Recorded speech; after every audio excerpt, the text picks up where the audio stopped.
오늘은 시편 24편 1절로 10절 말씀을 본문으로 해서 영광의 왕이라는 제목으로 하나님의 말씀을 선포하겠습니다.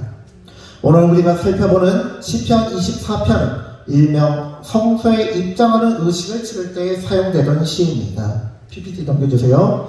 그렇게 시편 24편은 먼저 하나님이 어떤 분이신가를 설명하며 찬양합니다. 이 세상의 창조주이시고 이 세상의 주인이 되신다라고 설명합니다.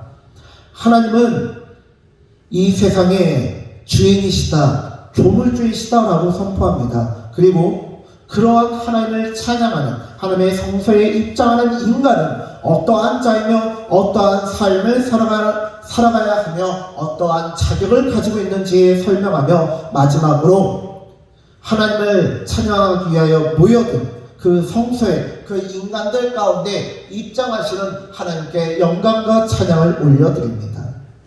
즉 시편 24편은 예배 드리는 자가 어떻게 예배를 드려야 하는지 설명하고 있습니다.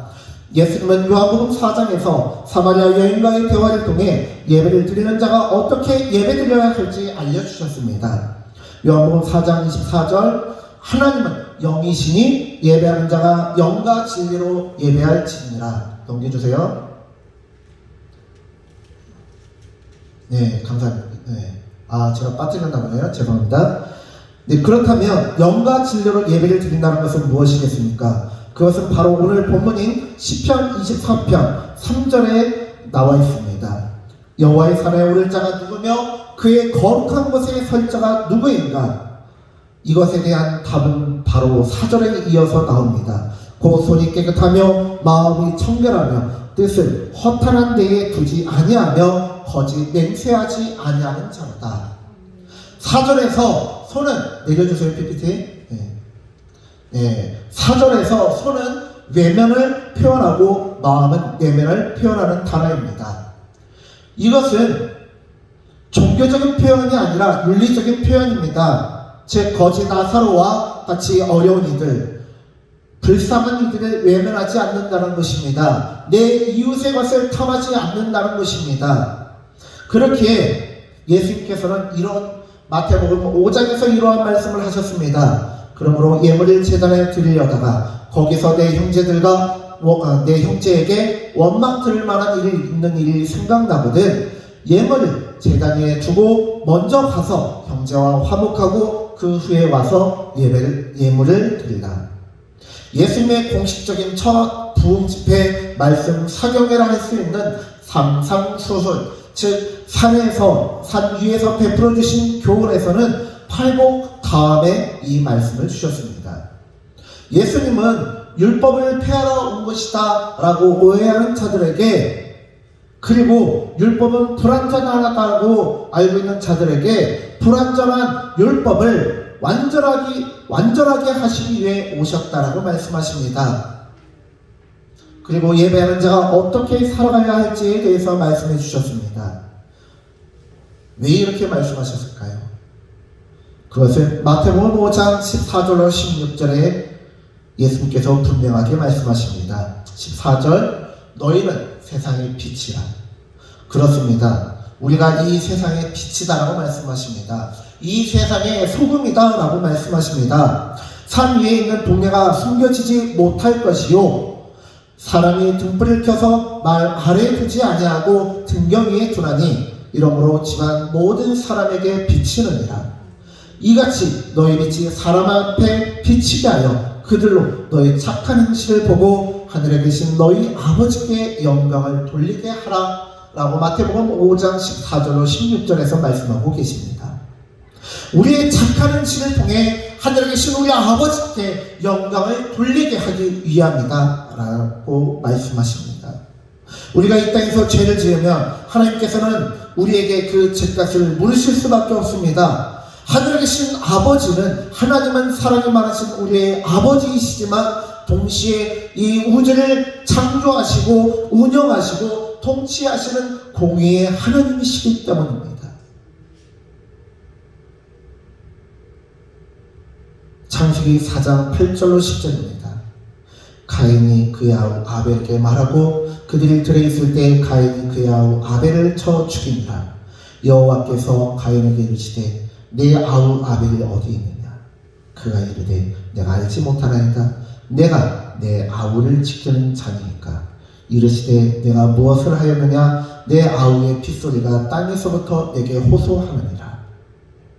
물론 이제는 예수 그리스도의 보혈로 용서함을 받지만 우리의 죄는 예수님께서 감당하셔야 합니다. 그리고 그것을 하나님께 영광을 올려드리지 못하며 이 세상에 빛을 발하지 못하는 삶입니다. 하나님께서 우리에게 서기관과 사두개인처럼 바리새인처럼 율법주의자가 되라고 말씀하시는 것이 아닙니다. 사두개인과 바리새인이 행하던 행위는 인간으로서는 행할 수 있는 최고의 종교적인 삶입니다. 중세 유럽의 수도사들도 도저히 따를 수 없는 삶입니다. 그러나 예수님께서는 하나님의 자녀들은 그들의 의보다 더 나아야 한다라고 말씀하십니다.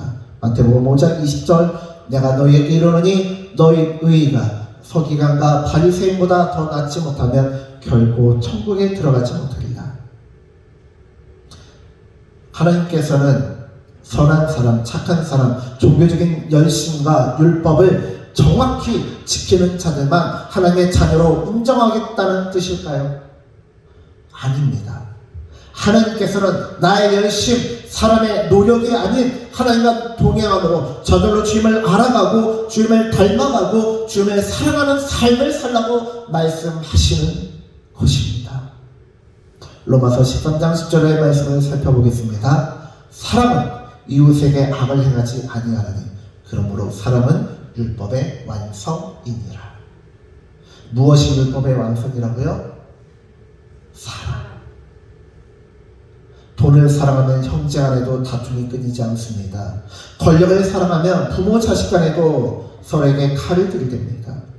10계명에서 1계명부터 4계명은 하나님을 어떻게 섬겨야 하는지를 말씀하고 계십니다. 그리고 5계명부터 10계명은 이웃과 어떻게 지내야 하는지를 알려주고 계십니다. 이것을 예수님께서는 서기관과의 대화를 통해서 무엇인지를 분명하게 알려주고 계시는데요. 마가복음 12장에 보면 서기관 중 한 사람이 모든 계명 중에 최고가 무엇인지를 물어보고 있습니다. 28절 서기관 중 한 사람이 그들이 변론하는 것을 듣고 예수께서 잘 대답하신 줄을 알고 나와 묻되 모든 계명 중에 첫째가 무엇입니까? 예수께서 대답하시되 첫째는 이것이니 이스라엘아 들으라 주 곧 쉐마 이스라엘아 들으라 주 곧 우리 하나님은 유일한 주시라. 내 마음을 다하고 목숨을 다하고 뜻을 다하고 힘을 다하여 주 너의 하나님을 사랑하라 하신 것이요 둘째는 이것이니 내 이웃을 내 자신과 같이 사랑하라 하신 것이라. 이보다 더 큰 계명은 없느니라. 예수님은 10계명을 단 2가지로 요약하셨던 것입니다. 하나님을 사랑하고 이웃을 사랑하라 이 말씀입니다. 디모데전서 6장 10절에서 사도 바울은 이렇게 말하고 있습니다. 돈을 사랑함이 일만하게 뿌리라 되나니 이것을 탐내는 자들은 미혹을 받아 믿음에서 떠나 많은 근심으로써 자기를 찔렀도다. 자기 자신을 찌르는 자가 남을 찌르지 않겠습니까? 자기 자신도 찌르는 자가 남을 찌르지 않겠습니까? 내 이웃을 사랑하는데 내 몸과 같이 사랑하라고 하십니다. 그런데 자기 자신도 찌르는 자가 남은 조심하면서 찌르겠습니까? 그렇지 않습니다. 야고보서 1장 15절에서는 이렇게 선언하고 있습니다. 욕심이 잉태한 즉 죄를 낳고 죄가 장성한 즉 사망을 낳느니라. 그렇습니다. 하나님이 아니라 돈을 사랑하고 인간이 아니라 물질을 사랑할 때 사람은 돈을 가지기 위해 물질을 가지기 위해 하나님을 저버리고 인간을 무시하게 됩니다. 그렇게 인간은 하나님을 사랑해야 합니다. 이웃을 사랑해야 합니다. 종교적인 행위와 삶은 그 누구보다 탁월하게 살았던 서기관들과 사두개인들이 돈을 사랑하고 권력의 노예가 되었기에 그들의 종교적인 삶과 행동은 아무런 유익이 되지 못하고 이 세상에 빛이 되지 못하고 이 세상에 소금이 되지 못하였습니다. 이 세상을 썩지 못하도록 방지하는 소금의 역할을 감당하지 못하였습니다. 그렇기 때문에 그들의 교훈은 사람들에게 밟힐 뿐이었습니다. 그들의 누룩은 이 세상을 변화시키지 못하였습니다. 그렇게 우리는 율법의 완성인 사랑의 삶을 살아야 됩니다. 사랑은 이웃에게 악을 행하지 아니하느니 그러므로 사랑은 율법의 완성입니다. 사랑의 삶을 살게 되면 어떻게 됩니까? 마태복음 5장 16절 이같이 너희 빛이 사람 앞에 비치게 하여 그들로 너희 착한 행실을 보고 하늘에 계신 너희 아버지께 영광을 돌리게 하라. 우리의 착한 행실이란 선행을 말하는 것이 아닙니다. 사랑하는 삶입니다. 그렇다면 어떻게 해야 사두개인들의 의보다 더 나은 의를 행할 수 있습니까? 주님과 동행해야 합니다. 사랑의 근원이신 하나님과 동행하는 것입니다. 마치 아담과 하와가 하나님과 함께 에덴 동산을 거닐며 산책하셨던 것처럼 하나님께 기도하고 말씀을 묵상하는 것입니다.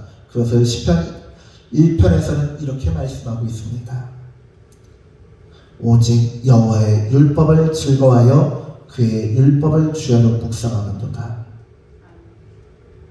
이러한 사람을 복 있는 사람이다 라고 말씀을 선언하고 있습니다.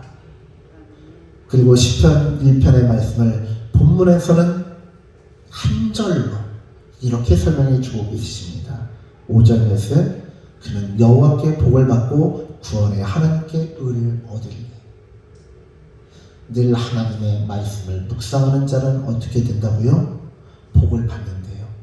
시편 1편 1절에 나와 있는 복 있는 사람은 늘 하나님을 묵상하는 자다라고 말씀하고 있습니다. 여호와의 율법을 즐거워한다라고 말하고 있습니다. 또한 6절에서는 이렇게 말씀하고 있는데요. 이는 여호와를 찾는 족속이요 야곱의 얼굴을 구하는 자로다. 여호와를 찾는 자는 어떠한 자입니까? 야곱의 하나님의 얼굴을 구하는 자는 어떠한 자입니까? 그를 좋아하는 자이고 그를 사랑하는 자입니다. 즐거워하는 자입니다.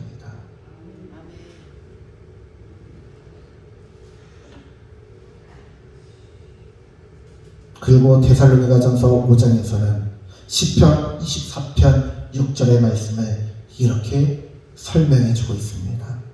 삼가 누가 누구에게든지 악으로 악을 갚지 말게 하고 서로 대하든지 모든 사람을 대하든지 항상 선을 따르라. 그리고 선이 무엇인지에 대해서 이렇게 설명해 주고 계십니다. 항상 기뻐하라, 쉬지 말고 기도하라, 범사에 감사하라. 이것이 그리스도 예수 안에서 너희를 향하신 하나님의 뜻입니다. 항상 기뻐하고 쉬지 말고 기도하고 범사에 감사한다는 것은 무엇입니까? 하나님을 사랑하기 때문에 가능합니다. 하나님과 동행하기 때문에 가능한 것입니다. 기도한다면서 이웃을 사랑하지 못하고 말씀을 묵상한다면서 이웃을 섬기지 못하는 것은 반쪽짜리 사랑이고 신앙이고 성김입니다. 데살로니가전서 5장 15절에서는 누구에게든지 악으로 악을 갚지 말고 항상 선을 따르라고 합니다. 선이란 무엇입니까? 사랑입니다. 우리의 노력으로는 절대 선을 행할 수 없습니다. 우리의 의지로는 항상 선을 행할 수 없습니다. 잠시 잠깐은 가능합니다. 그러나 그 선이, 그 사랑이 삶이 될 수는 없습니다.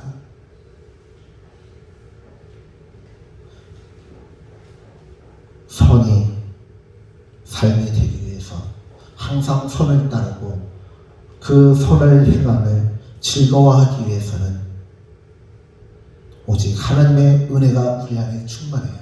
우리가 하나님의 은혜에 푹 잠길 때만이 가능합니다.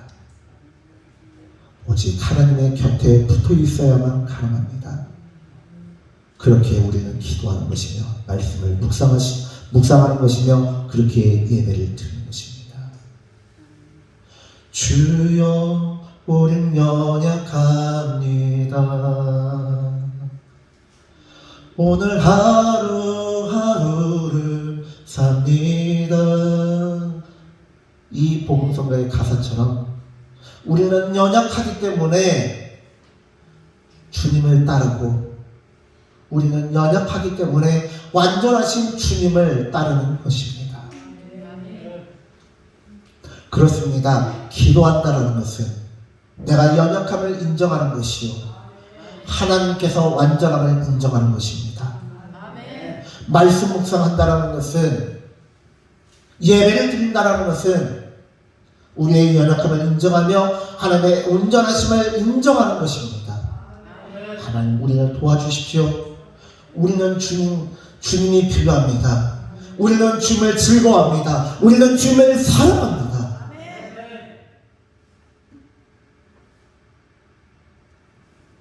우리가 사람들과 어울리며 잊고 있었던 하나님을 떠올리는 것이 신앙이고 삶입니다. 이것이 그리스도 예수 안에서 우리를 향하신 하나님의 뜻입니다.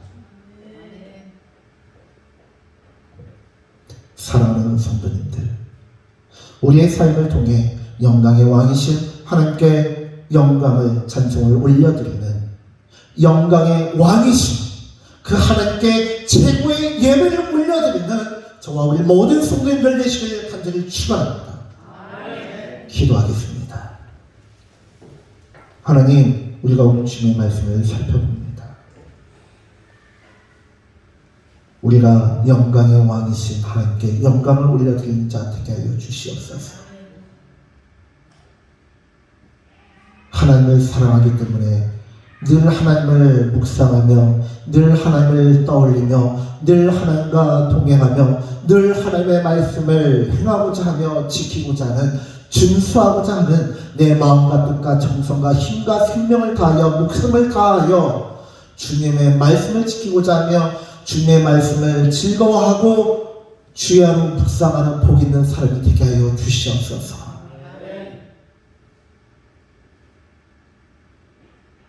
우리는 주님께 영광을 올려드리며, 주님께서는 우리에게 복을 주시며, 복받은 우리는 또다시 주님께 영광을 올려드리며, 주는 영광을 받으시기에 합당하신 우리의 찬양과 영광을 받으신 우리의 찬송과 칭송을 받으신 그 하나님께서는 또다시 우리에게 거룩한 은혜를 부어주시는 아름다운 선수라니, 우리 교회 가운데 저와 우리 모든 성도님들 한 사람 한 사람 가운데 아름다운 선순환이 계속해서 이어지게 하여 주시옵소서.